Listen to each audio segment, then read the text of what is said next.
Bona tarda, tarda vespre, gràcies a tots i a totes per venir a l'Ateneu. Bé, ja, evidentment, com bé sabeu, doncs avui contem amb el catedràtic historiador Joaquim Albareda per la Universitat Pompeu Fabra de Barcelona. Dir-vos i dir-li al catedràtic Salvador que estem molt contents de la seva assistència, de venir a exposar-nos el que ha estat un treball, una recerca que ell ha estat fent molt a fons i que s'ha dedicat de manera molt acurada a buscar, esbrinar quins van ser els fets que es van viure al nostre municipi, al nostre entorn, Sant Hipòlit de Voltregà, les Masies de Voltregà, pel que fa als fets, els pròpiament dits, fets de la gleva, fa ja més de 300 anys i que van portar el conseqüent, la crema del propi municipi, coses i dades que potser encara nosaltres desconeixem perquè hem anat fent l'aniversari d'aquests fets i hem intentat recollir i hem intentat plasmar al màxim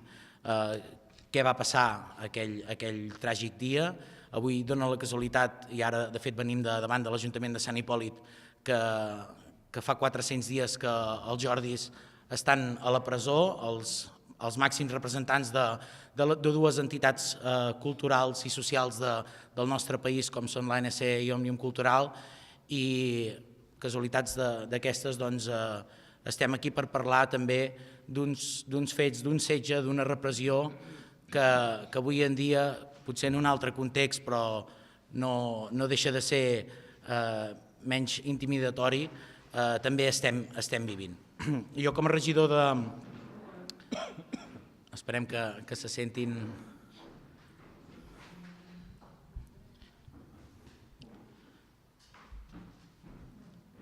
Com a regidor de Cultura de Sant Hipòlit de Voltregà sí que us volia avançar que, com bé sabeu, durant aquests darrers anys hem estat commemorant els fets de la gleva. Aquesta va ser una iniciativa, com molt sabeu, d'entitats socials dels nostres municipis que van voler tirar endavant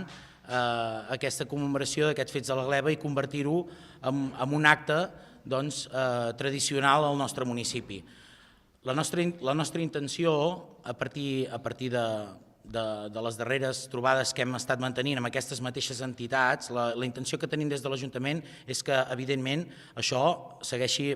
perdurant, seguim tinguent aquesta commemoració, aquest acte dels fets de la gleva. El que sí, nosaltres volem aportar-hi una sèrie de canvis i que es veuen fomentats bàsicament perquè a les darreres edicions sí que ens havíem trobat, i amb això crec que hem de ser molt realistes, que cada vegada hi havia menys participació.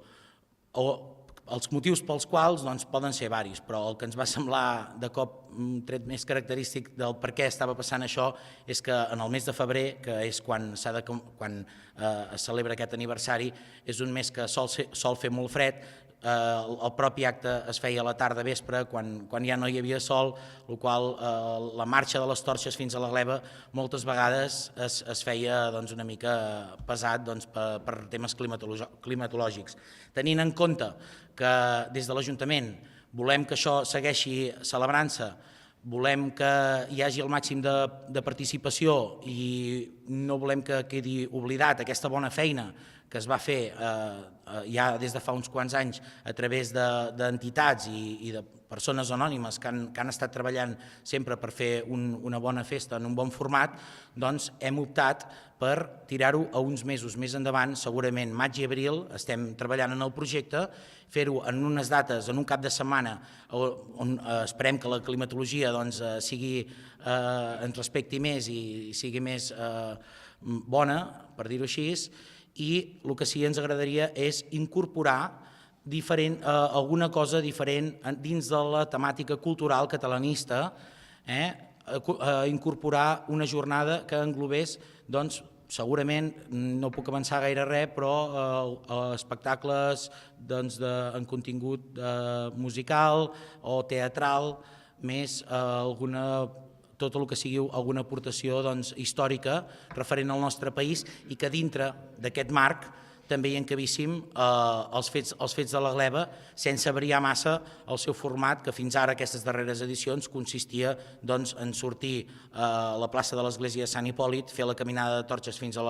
l'església de la gleba i a dins de l'església de la gleba fer l'acte de clausura. Ens agradaria que, incorporant aquestes diferents variants dintre d'un marc catalanista i que quedés plenament encaixat amb el que són els fets de la gleba, hi hagués més participació, que d'aquesta manera poguéssim portar més gent que s'interessés per altres coses que també es fa dintre de la jornada i que donéssim a conèixer més els fets de la gleba. Aquesta és la nostra intenció. De moment, el que hem estat parlant amb les diferents entitats sembla que té una bona resposta, sembla que es veu amb bons ulls i més endavant,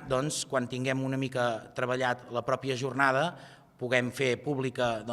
com serà i quina data tenim pensada. Segurament ho farem en un format de cap de setmana. Ens estem plantejant que sigui un dissabte, però no descartem que sigui un dissabte i un diumenge, i el que sí ens agradaria és concentrar tot això en un sol espai, tota aquesta jornada que comencés des del matí fins al vespre, un espai ajardinat, com podrien ser els jardins de la pista, amb un bon accés de pàrquing, i ja us dic, concentrar-hi diferents espectacles i diferents coses que vinguin relacionades amb el que és el sentiment catalanista i dintre també dels formats de la gleba.